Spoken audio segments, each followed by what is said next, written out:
Salut tout le monde, j'espère que vous allez bien. Aujourd'hui, on va parler de mes objectifs de lecture pour la fin du mois de juin et de juillet.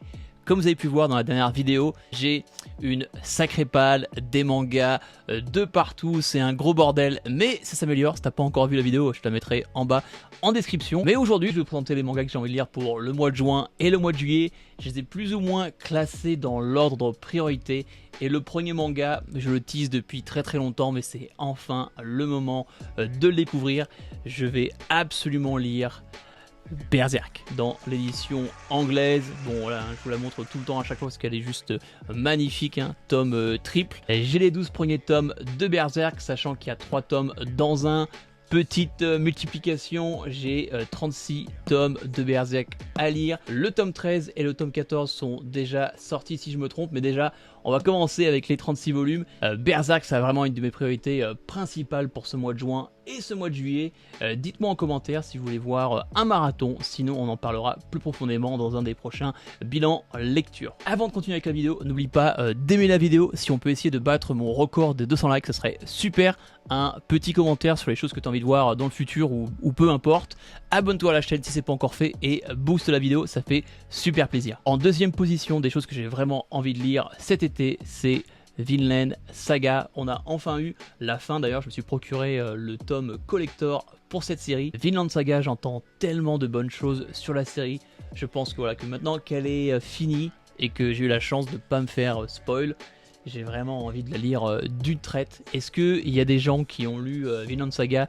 Qu'est-ce que vous en pensez? Parce que c'est vrai que Vinland Saga a ses fans hardcore entre guillemets, mais j'ai l'impression que le manga ne fait pas trop de bruit. Je sais que l'animé, les gens avaient adoré la première saison, et sans m'être fait réellement spoil, je sais que au début on est vraiment sur un manga de guerre entre vikings, et que après, dans la deuxième saison ou plus tard, ça devient un peu plus paisible. C'est vraiment une réflexion sur soi-même et les choses qu'on veut. Et du même auteur, j'avais déjà lu Planète, que j'avais beaucoup aimé. C'était vraiment un slice of life avec des sortes d'éboueurs de l'espace qui s'occupaient des déchets que les autres vaisseaux pouvaient laisser. Le niveau slice of life m'avait pas dérangé.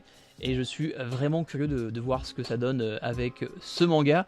Est-ce que aussi je vais être déçu du fait qu'au début c'est de la guerre et puis qu'après ça se calme, ou au contraire je vais adorer cette évolution du personnage? En tout cas j'en attends beaucoup. Si tu regardes la vidéo Sakai, je sais que toi tu adores ce manga, donc j'ai mes attentes qui sont assez élevées. En troisième position, je pense que c'est un manga que personne n'aura vu venir.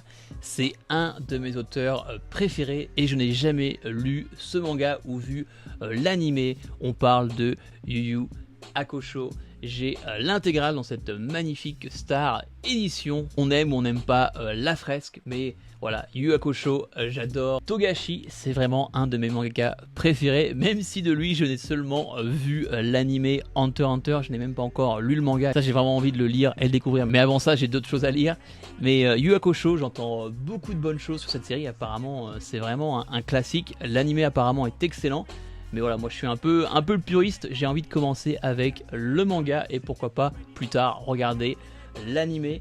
J'en attends beaucoup. Apparemment Yu Yu Hakusho a un des meilleurs tournois tout shonen confondu, et ça je suis vraiment curieux, et même de voir ce qu'il a pu faire avant Hunter x Hunter, parce que je pense que tu le sais déjà, mais voilà, Hunter x Hunter c'est vraiment une œuvre que j'adore, et je suis vraiment curieux de voir ce qu'il a fait avec Yu Yu Hakusho parce que je ne connais vraiment rien de l'histoire. Ça sera vraiment une découverte à l'aveugle, et la plupart du temps quand je fais des découvertes à l'aveugle je suis rarement déçu. Puis voilà, j'ai confiance au Togashi et je suis sûr que Yu Yu Hakusho va être excellent, et ça on en reparle dans le prochain bilan lecture. À la quatrième position, tu peux déjà voir le coffret. On va parler de Akihara. C'est un manga culte, j'ai déjà vu le film et je me suis procuré cette boîte parce que j'avais adoré le film, et le film apparemment ne couvre qu'une petite partie de l'histoire complète. Je suis un fan de SF et ça, voilà, Akira, ça fait partie des mangas que je dois absolument découvrir. Et il n'y a pas à dire, hein, le grand format comme ça, je trouve qu'il est excellent. Et quand on regarde au niveau des dessins, et c'est un truc de malade à quel point ça n'a pas pris une ride, ça n'a pas vieilli. Je trouve que ça est extrêmement... je vous montre tout et n'importe quoi. mais voilà, ça n'a pas pris une ride, ça a super bien vieilli. Et voilà, en tant que fan de SF, il faut absolument que je découvre ce chef-d'œuvre. À tout moment, il est en 4ème position, mais vu que c'est complet en 6 volumes, à tout moment je vais le lire avant même Berserk, parce que c'est vrai que des fois de se lancer dans une œuvre qui est un peu longue, on est un peu hésitant, sachant que Akira a quand même une super cote. À tout moment je lis Akira avant Berserk, mais ça j'ai vraiment hâte de le découvrir. Dites-moi en commentaire si vous avez déjà lu Akira et ce que vous en pensez, parce que je pense qu'au niveau SF, il y a Eden, It's a Endless World, et Akira qui font partie de la même famille, et ça, je suis vraiment trop curieux de le lire. À partir de maintenant, il n'y aura pas réellement d'ordre, ça sera au feeling. Il faut absolument que je lise la suite de Dragon Ball. Je m'étais arrêté à la fin de Dragon Ball, et maintenant il faut que je commence et finisse Dragon Ball Z. Encore une fois, dis-moi en commentaire si, comme la première fois, j'avais fait un marathon sur la première partie, est-ce que tu aimerais voir la seconde partie, donc Dragon Ball Z, en marathon, ou tu veux juste un retour en bilan lecture? À Dragon Ball Z, j'ai vraiment la chance de ne pas m'être fait spoil sur l'histoire, même si elle est tellement partout. C'est vraiment un mastodonte de pop culture, je connais vraiment rien de l'histoire. La première partie m'avait bien plu, mais je sais que dans Dragon Ball Z, c'est là que la vraie baston commence, les gros combats. Alors bien sûr, je connais les grands méchants comme Boo, j'ai hâte de voir le combat contre Boo et toute l'histoire autour de lui. Il y a aussi Freezer. Freezer, j'en connais beaucoup moins que Boo parce que à l'époque, j'ai eu quelques épisodes avec Boo. Freezer, franchement, je connais juste de nom et je vois à quoi il ressemble, mais le combat, etc., comment il est introduit, j'en ai aucune idée. Dragon Ball Z, il y a tellement de fans de tout âge que voilà, je suis vraiment curieux de voir est-ce que c'est aussi bien que ça. Dragon Ball m'avait plu, mais c'est vrai qu'on va pas se mentir, je pense que l'œuvre est vachement nostalgique pour beaucoup de personnes, parce que maintenant, si on le compare avec d'autres shonen qui sortent actuellement, c'est vrai que voilà, Dragon Ball c'est sympa, mais c'est pas non plus une masterclass. Peut-être que je vais me faire des ennemis en disant ça, mais il faut rendre à César ce qui est à César.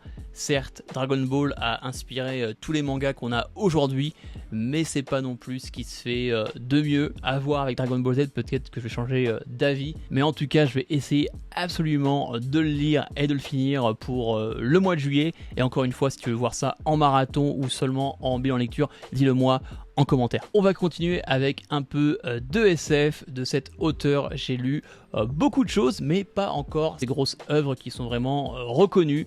On parle de Nier avec Blame qui est complet en 6 volumes.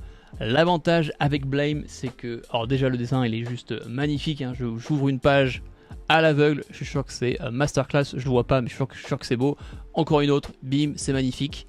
Donc voilà, Nier, il est juste incroyable au dessin. Après, c'est un dessin très particulier, vraiment crayonné, qui peut paraître crade parfois. Par contre, son imagination pour les structures ou encore les monstres ou les armes sont juste incroyables. De Nier, moi j'ai lu tout sauf ses grosses œuvres, que ce soit Aposis ou encore Night of Sidonia et Abara. Abara aussi, je l'ai lu, mais j'en ai pas parlé sur la chaîne.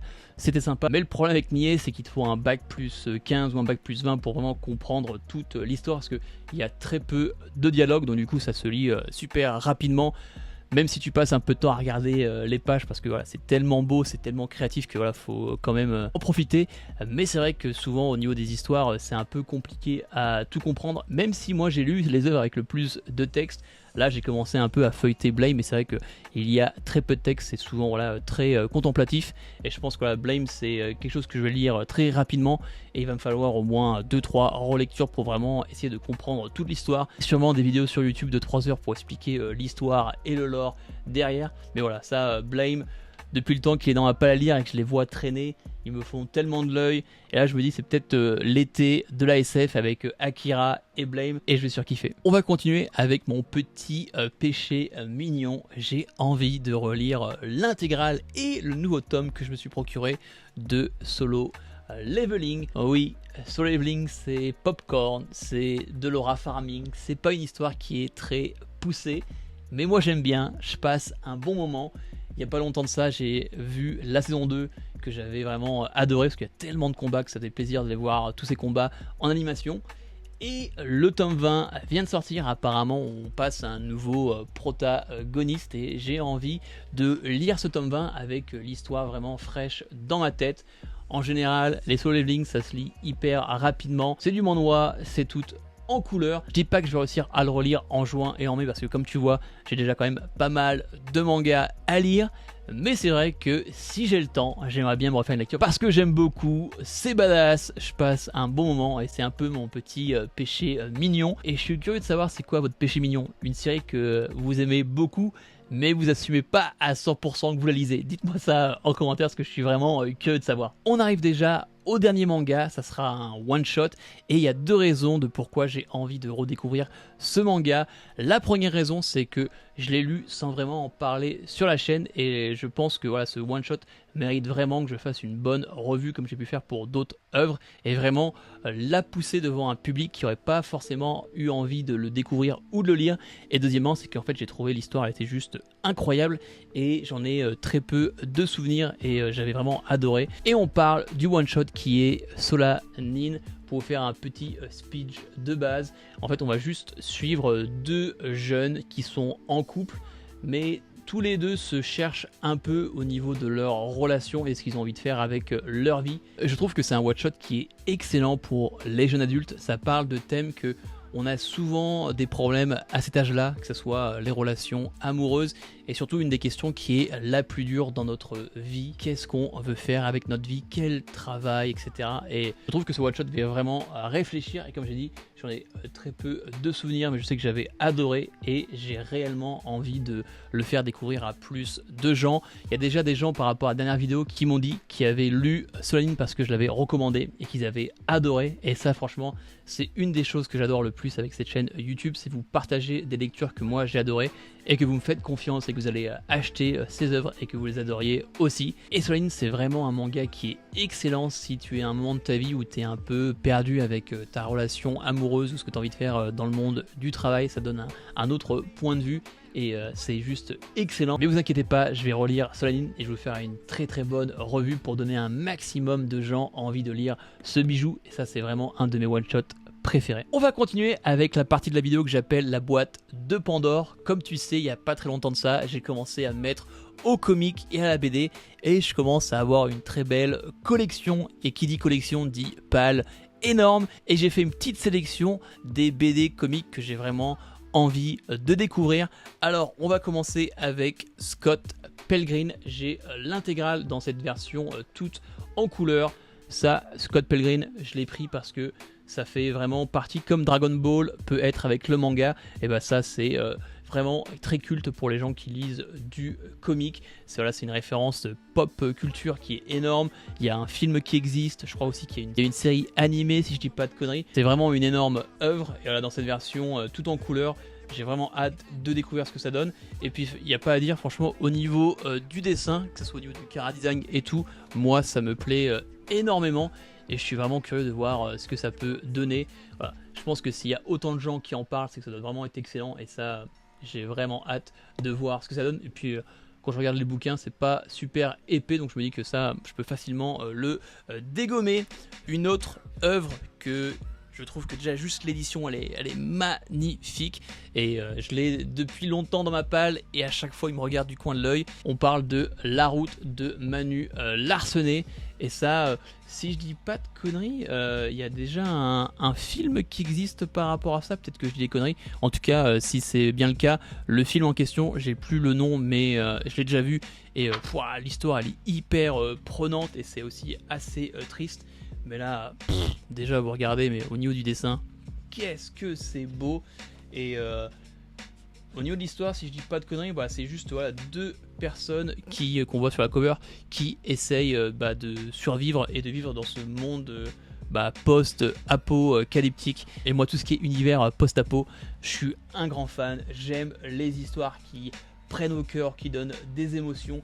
Et ça, c'est juste magnifique. Et j'ai l'impression qu'il n'y a pas trop de texte, du coup ça sera lu très rapidement. Et c'est vrai que maintenant j'ai une petite routine où je lis du manga la journée. Et en général ce que j'essaie de faire c'est que la nuit avant de me coucher, je me prends un comic ou une BD. L'avantage c'est que la plupart du temps c'est fini en un bouquin.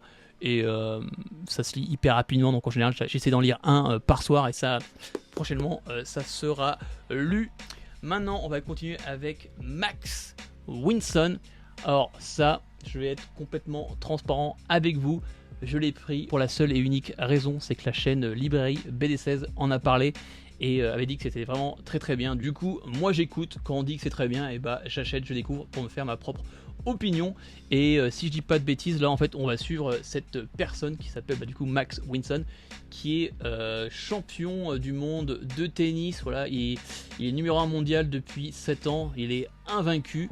Et je pense qu'il va se passer quelque chose et sa vie va être bouleversée, donc il va sûrement perdre l'intérêt du tennis.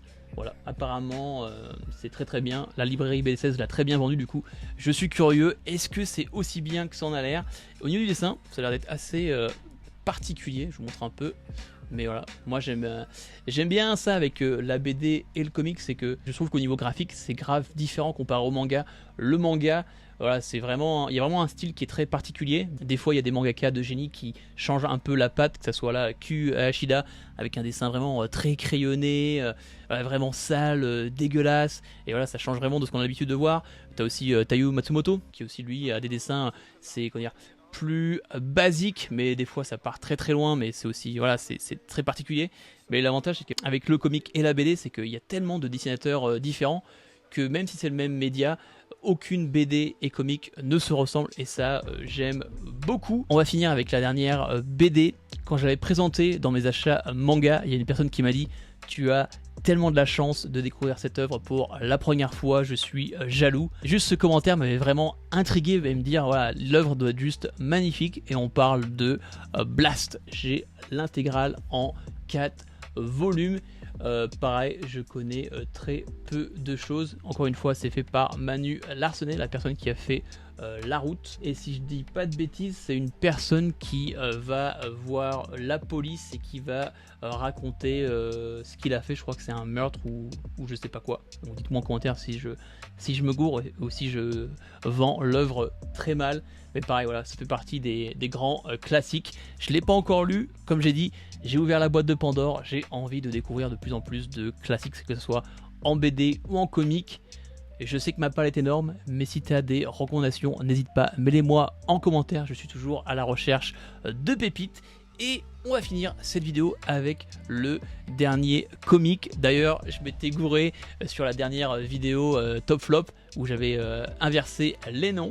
On parle de Scalp. J'ai l'intégrale en 6 volumes et ça apparemment c'est incroyable. Encore une fois, je sais pas trop de quoi ça parle. C'est un thriller noir polar autour de tribus indiennes.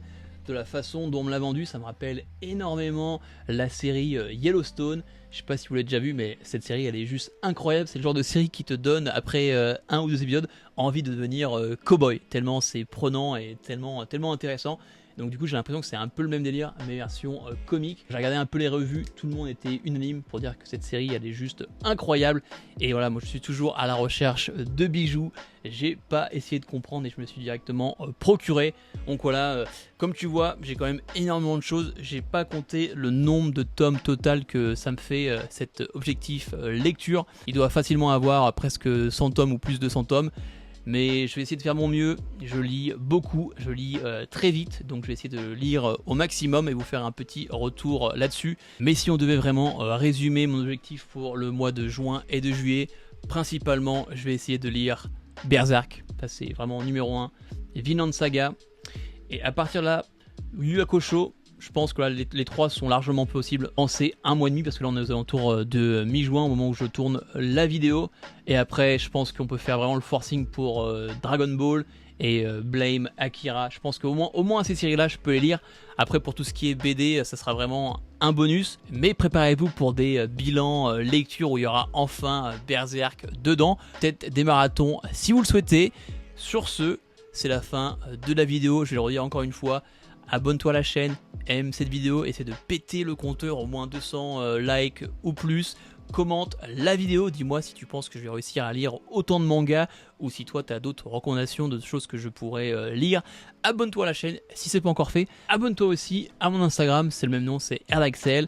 Dessus je parle pas que de manga, je parle aussi d'animes ou de films que j'ai pu voir récemment. Donc si tu veux voir un peu plus de ma vie, follow-moi sur Instagram. Sur ce, c'est la fin de la vidéo. C'était RDaxel, on se voit dans la prochaine vidéo. Peace!